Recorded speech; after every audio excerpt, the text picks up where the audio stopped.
Bismillahirrahmanirrahim. Assalamualaikum warahmatullahi wabarakatuh. Salam sejahtera untuk kita semua. Om Swastiastu, Namo Buddhaya, salam kebajikan.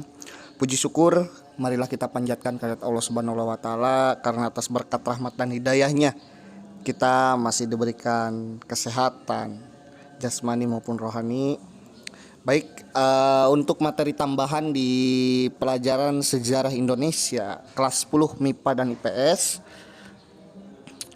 Karena kemarin materi hanya terbatas memberikannya, maka saya berinisiatif untuk menambah materi dan dijelaskan secara langsung melalui video presentasi ini. Silahkan kalian mendengarkan sedikit mengenai konsep berpikir atau cara berpikir ya, sinkronik dan diakronik dalam sejarah. Kemarin kita sempat membahas tentang apa itu sejarah ya. Kalian sudah mengetahui semua, sejarah adalah kisah atau cerita yang mengupas peristiwa kehidupan manusia pada masa lampau ya. Ini sudah kita bahas kemarin sedikit di pelajaran bab pertama ya, sejarah Indonesia maupun sejarah peminatan kelas 10. Baik, sebelum kita masuk ke materi mengenai konsep berpikir sinkronik dan diakronik, kemarin sudah dijelaskan sedikit ya, yang kalian baca di materi daring kemarin, bahwasanya konsep berpikir sinkronik dan diakronik itu berbeda, serupa tapi tak sama ya. Jadi ada perbedaan antara cara berpikir sinkronik dan cara berpikir diakronik. Jadi kalau kalian melihat satu peristiwa dalam cara pandang diakronik itu bersifat kronologis. Jadi dalam artian dijelaskannya secara detail ya. Berbeda dengan konsep berpikir sinkronik, kalian mengetahui jika sinkronik ini misalnya satu ilmu sejarah ini bersentuhan dengan ilmu-ilmu lainnya, contoh dalam ilmu sosial ya, misalnya dengan ekonomi, dengan geografi, dengan politik, maka kita akan mengetahui satu peristiwa sejarah itu dari beberapa sudut pandang. Dalam artian kita mengumpulkan informasi itu secara lengkap. Konsep diakronik dan sinkronik secara sempit atau kita melihatnya dari sudut sempit atau disederhanakan ya oleh kita, berpikir sinkronik itu memanjang dalam ruang atau berdimensi ruangnya yang sangat luas ya, tapi waktunya sempit. Kalau kita melihat cara berpikir sejarah dari diakronis atau cara berpikir diakronis itu ruangnya yang sempit atau dimensi ruangnya, pembahasannya sempit, tetapi waktunya yang sangat panjang. Nanti saya akan jelaskan satu persatu. Pertama, nah, ini konsep berpikir sinkronis dan diakronis. Pertama kita akan membahas tentang konsep berpikir atau cara berpikir sinkronik. Ini mengamati kehidupan sosial secara meluas berdimensi ruang. Jadi tadi di awal saya jelaskan bahwasanya jika bersentuhan dengan ilmu-ilmu lainnya, maka cara pandang sinkronik ini luas ya.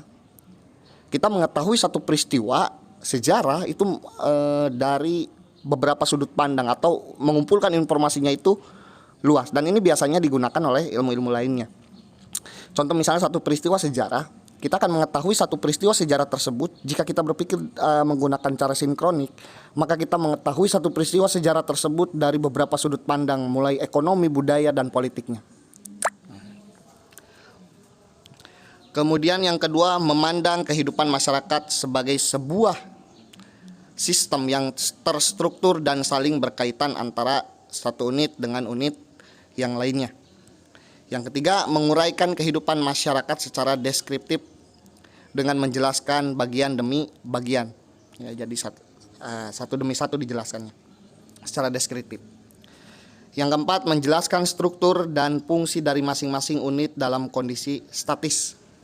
Yang kelima, digunakan oleh ilmu-ilmu sosial seperti geografi, sosiologi, politik, ekonomi, antropologi, dan arkeologi. Makanya tadi saya jelaskan di awal, jika sejarah bersentuhan dengan ilmu-ilmu IPS lainnya atau ilmu-ilmu sosial lainnya, ya, maka ilmu sejarah kita akan mengetahui satu peristiwa sejarah itu dari beberapa sudut pandang, ya, geografisnya, sosiologisnya, politiknya seperti apa, ekonominya seperti apa. Kita akan mengetahui hal tersebut.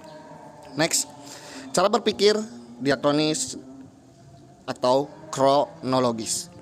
Yang kedua, yang pertama menjelaskan atau mempelajari kehidupan sosial secara memanjang dan berdimensi waktu. Jadi kalau kalian berpikir misalnya menganalogikannya ke sebuah aliran air atau sungai lah, ya, dari hulu sampai hilir, nah itulah yang disebut dengan kronologis. Jadi menjelaskan satu peristiwa step by step, ya. Karena tadi dijelaskan bahwasannya diakronis itu sempit dalam ruang tetapi memanjang dalam waktu. Ya, dimensi ruangnya sempit, pembahasannya sempit, tapi waktunya sangat luas. Ya, kronologis. Misal, contoh, satu peristiwa kemerdekaan saja, ya, mulai dari 6 dan 9 Agustus kan. Misalnya terjadi pengoboman di Hiroshima dan Nagasaki. Kemudian terjadinya Jepang menyerah tanpa syarat kepada sekutu. Terakhir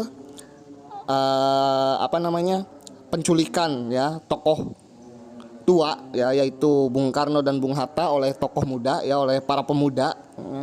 Kemudian barulah terjadinya yang namanya proklamasi kemerdekaan di tanggal 17 Agustus 1945.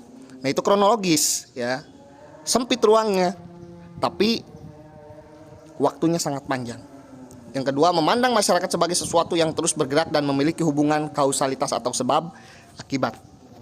Yang ketiga, menguraikan proses transformasi yang terus berlangsung dari waktu ke waktu kehidupan masyarakat secara berkesinambungan. Yang keempat, menguraikan kehidupan masyarakat secara dinamis. Yang kelima, digunakan dalam ilmu sejarah. Konsep kronologis pasti ini digunakan dalam ilmu sejarah. Tapi sebenarnya konsep diakronis dan sinkronis itu saling melengkapi satu sama lain. Nah, ini konsep berpikir sinkronis dan diakronis saling melengkapi satu dengan yang lainnya, ya. Kemudian dengan menghubungkan konsep berpikir diakronis dan sinkronis, maka akan diperoleh pemahaman bukan hanya tentang apa yang terjadi, tetapi juga mengapa sesuatu itu terjadi. Next. Karena pada dasarnya tidak pernah ada sebuah sistem sosial yang mapan. Dalam sebuah sistem sosial akan selalu terjadi proses dinamis atau pertumbuhan, ya, dan perkembangan. Jadi sistem sosial itu selalu bergerak. Selanjutnya, dengan demikian dapat diketahui kecenderungan gerak dan perubahan masyarakat serta ke arah mana pertumbuhan dan perkembangan sebuah masyarakat. Nah, itu materi tambahan untuk sinkronik dan diakronik. Silakan kalian mungkin bisa ada referensi tambahan dari video ini, boleh kalian tulis untuk materi tambahan. Cukup sekian penjelasan saya hari ini. Kurang lebihnya mohon maaf. Tetap di rumah, jaga kesehatan. Wabillahi taufiq wal hidayah. Wassalamualaikum warahmatullahi wabarakatuh.